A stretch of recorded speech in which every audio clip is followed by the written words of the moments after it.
What's up, y'all? It's your boy DMR back at it with another video. Like I said in my previous video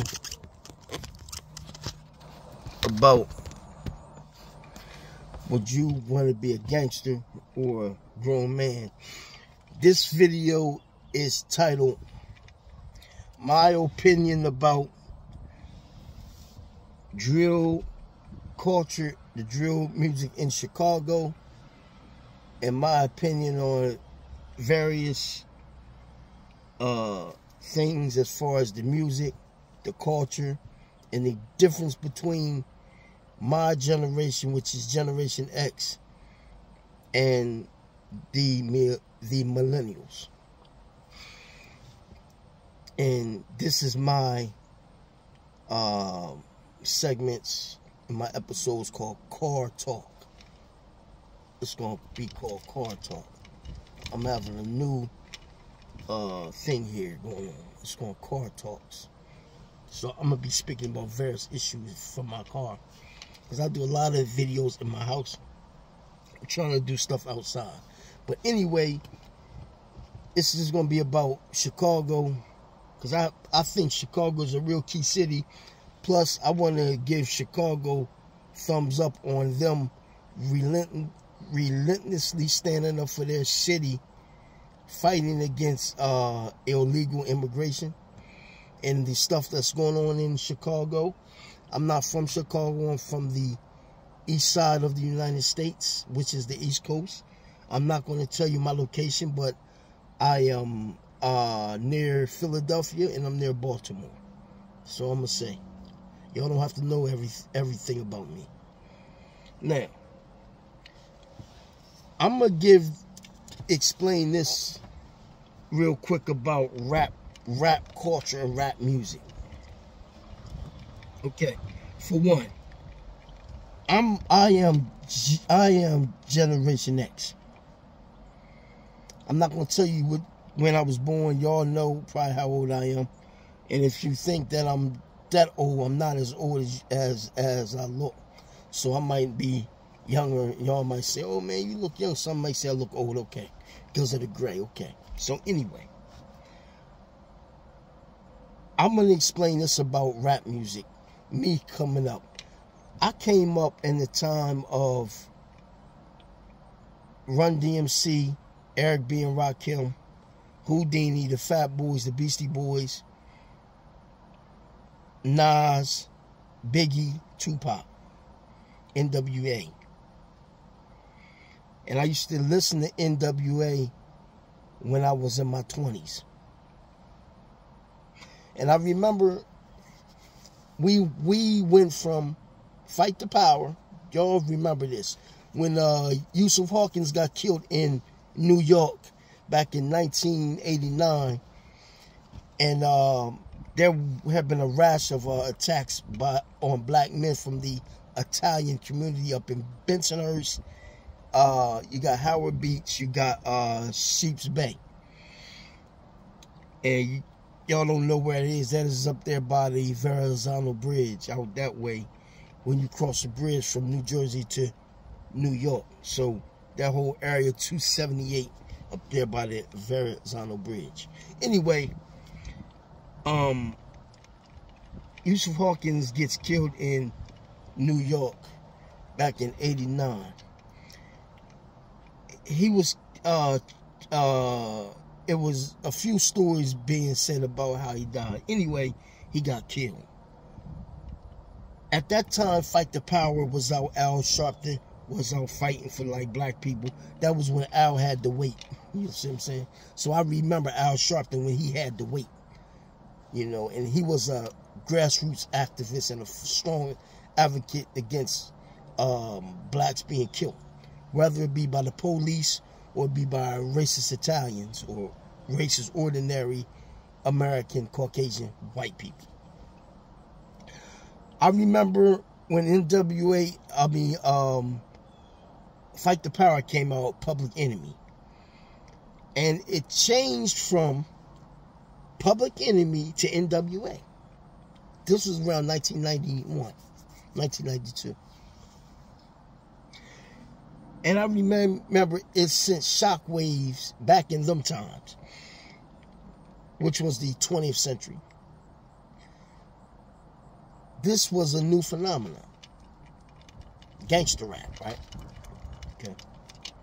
Now, before, you always had street, I call them street organizations. I don't call them gangs. Especially in Chicago and in LA.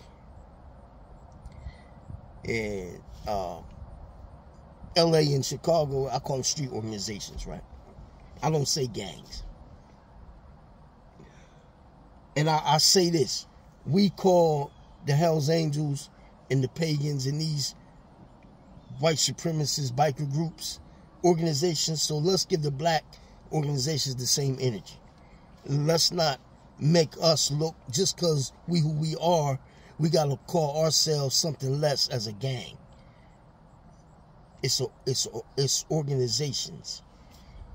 Okay. NWA came out. And they were supposed to be gangsters, right? Then you seen everybody was trying to be a gangster rapper. Mind you, I'm from the East Coast. I'm near Philadelphia. I'm not too far from Philadelphia. So we like, man, this the, you know, and Dr. Dre, before he went solo, he was a part of NWA. You had Eazy-E, you know, you had that song called Dope Man, Dope Man. I like that. I like a lot of songs by NWA, but I like Dr. Dre.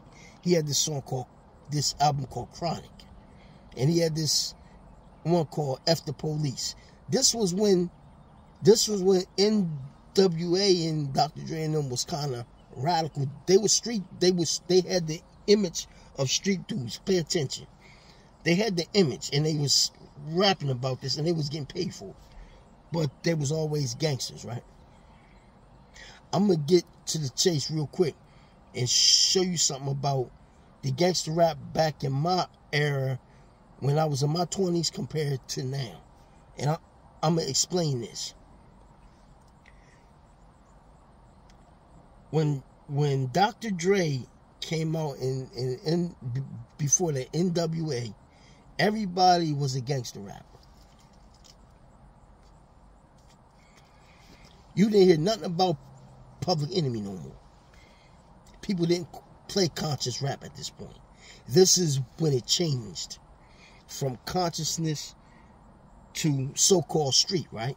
Okay. So now we're coming up on 1992, 1993. And it was this guy named Shock G, which called Humpty Hump. Now, before Humpty Hump, Shock G made his rap songs. He was always rapping. But he had this TV show that had this guy named Tupac Shakur in it. And Tupac Shakur was an actor from Baltimore, the School of Performing Arts. And he had a background, which was his family was Black Panthers / BLA members. Right? He comes out, he was rapping on this show, and I seen him. I think I was in my early 20s at this time. And the next thing I know, this guy, Tupac Shakur, come out with Brenda Had a Baby. And he had hits. And it was all conscious rap. Then all of a sudden, Tupac gets shot up in Quad Studio, New York. He gets popped about 5 times. This is where the transformation happened. And all this is my opinion. And stuff that I've read on TV and document interviews and all this.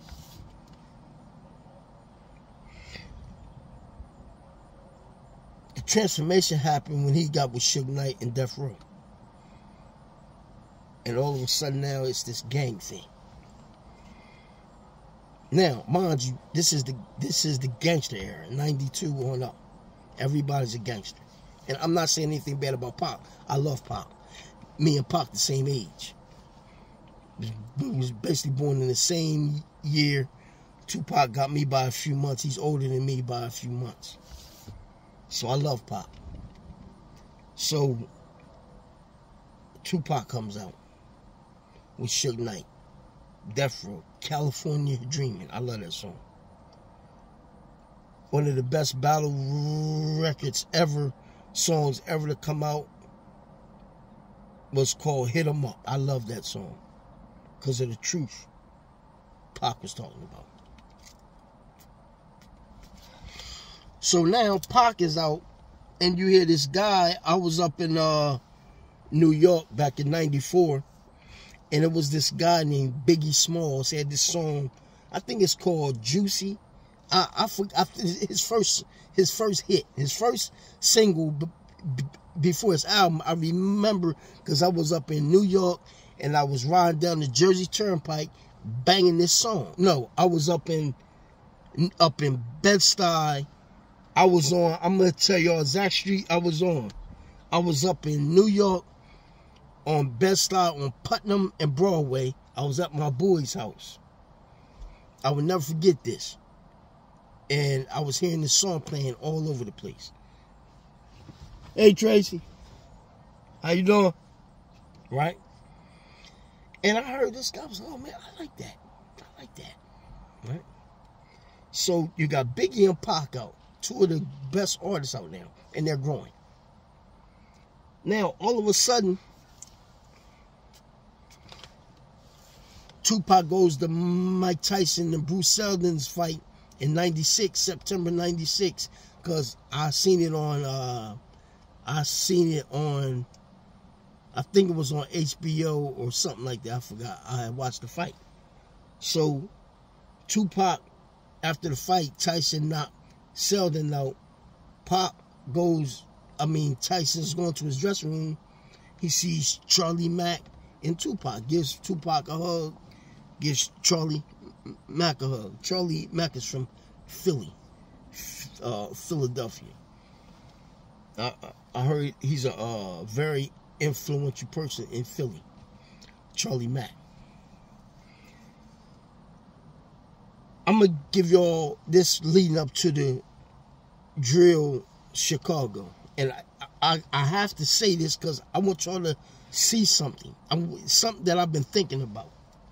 So Tupac has an altercation in the casino with this guy who's supposed to be a Crip. And Tupac and Suge's at the light. Y'all know the story. That was the inner Pac. Now, all of a sudden, you have Biggie, who got assassinated in L.A. I forgot what year. I think it was 97, I think. I don't remember. Now, you got two of the greatest artists in rap history that was assassinated. After them, you had 50 Cent. I think 50 Cent got hit after hit. I still bang his songs today. And I respect 50 Cent because 50 Cent took his stuff from a negative to a positive. Kudos. Salute 50. Salute 50. Now, you got all these cats. They gangs, right? Mind you, the conscious rap ain't there no more. It's gone. Nobody's speaking consciousness. Everybody's getting $1 million contracts, but they're not seeing the print that's in the small prints, which is telling you when you sign these deals with these companies, they have an insurance policy they take out on you. So as soon as you die, they get the insurance policy money, and when you die, your family don't get anything because you ain't got no rights. Plus, you have a ghostwriter, and the ghostwriter got to be paid. So that means that you don't own the rights of your music. That's only those guys that don't understand. And I'm saying that for a reason. I'm gonna get to this whole thing about this whole thing about rap back then versus drill rap now. I didn't listen to rap for a long time. Y'all, mind you, I'm from the golden age of hip-hop. I lived that. I remember when PE first came out. I remember Eric B. and Rakim in 1986. I remember MC Shan, KRS-One, The Bridge Is Over, all that stuff. I remember it. I'm from that. Then I didn't hear it until recently. I start hearing about this drill stuff, Chicago, you know, these guys doing stuff on social media through songs and all. I'm saying, what the hell? So this stuff became a phenomenon. I think it was DJ Academics that brought this to everybody's attention through Chirac. And Chirac, as far as I'm concerned, that flick didn't touch on anything about Chicago from what I see. That was an animated movie. Well, it gave a message, but I couldn't grasp the message. Anyway,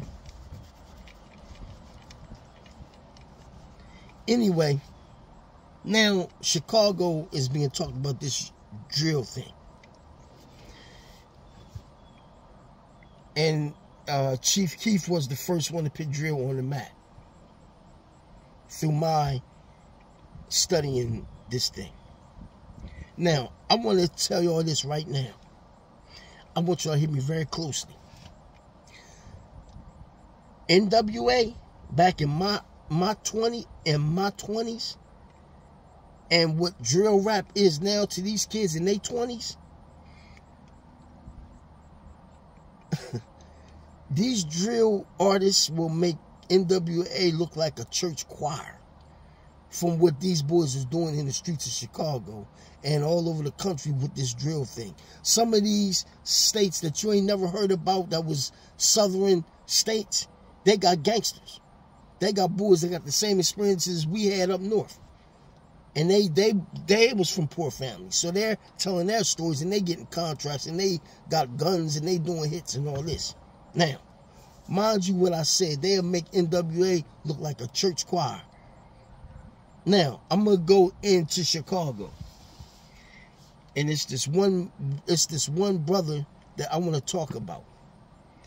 And I don't support gang violence at all. But I've been studying Chicago for a minute. And that gang thing in Chicago is serious. You got the Vice Lords, you had the Blackstone Rangers, you had Jeff Fort and the Main 21, you had the Mickey Cobras, you have what else do you have? The Vice Lord, the Latin Kings. Then you got these other Spanish groups in Chicago. You got all these gangs, man. But here's the thing. When they had them projects, I remember going to Chicago. I was riding on that interstate. I forgot the highway name. And I looked over and I seen the Confetti Green projects before they was tore down. I seen them projects is huge. Now, that ain't the only project. In Chicago, you got the Robert Teller homes, Confetti Green. You got the Parkway Gardens O Block. You got the Robert Teller homes. You got a lot of the Calumet buildings. You have a lot of this stuff, right? And by the way, I was in Chicago downtown. I was downtown. Chicago is rough. I was in this area. I don't know what this area was, but this area was kind of rugged. And, you know, I stayed there for a minute. I stayed there for the whole day. Anyway, it's this one young man I want to talk about. He was from the south side of Chicago. And he came up. He had got assassinated November 6, 2020.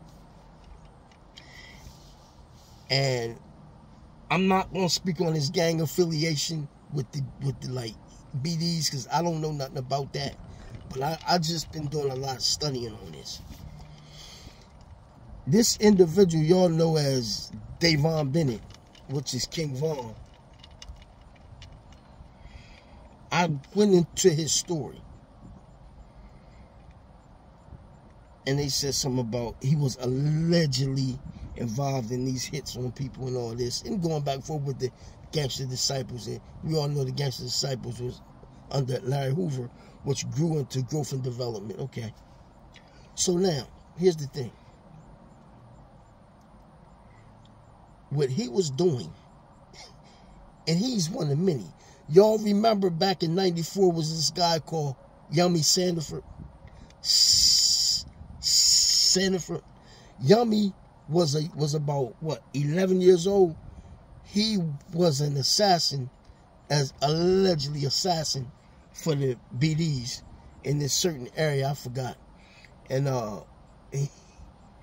it's two stories. I'm not going to get into what happened, but Yummy was assassinated. And the two guys, they out now. They had them on interviews. Anyway, Yummy was one of many. When you study Chicago organizations, street organizations, you find that a lot of these boys are young. Chicago guys start young, opposed to the Italian mafia. A lot of them guys have been older men that have power, and they at a certain age they're involved in that organization, which was a secretive organization anyway, and they was proud on being a little older. Well, in Chicago, you have a lot of young cats. So this brother, from what I heard, was actually a good kid earlier on. Just like a lot of them drill guys in Chicago started out kids. They played baseball, football, you know. But their life turned, their fathers or their moms, something happened in their life, and they turn, right? But here's the thing, and I'm gonna speak about FBG Duck too, and I'm gonna speak about the what I see, what could have been, and I be going through videos looking at these guys, right? And these guys had potential, man, but they was gangsters.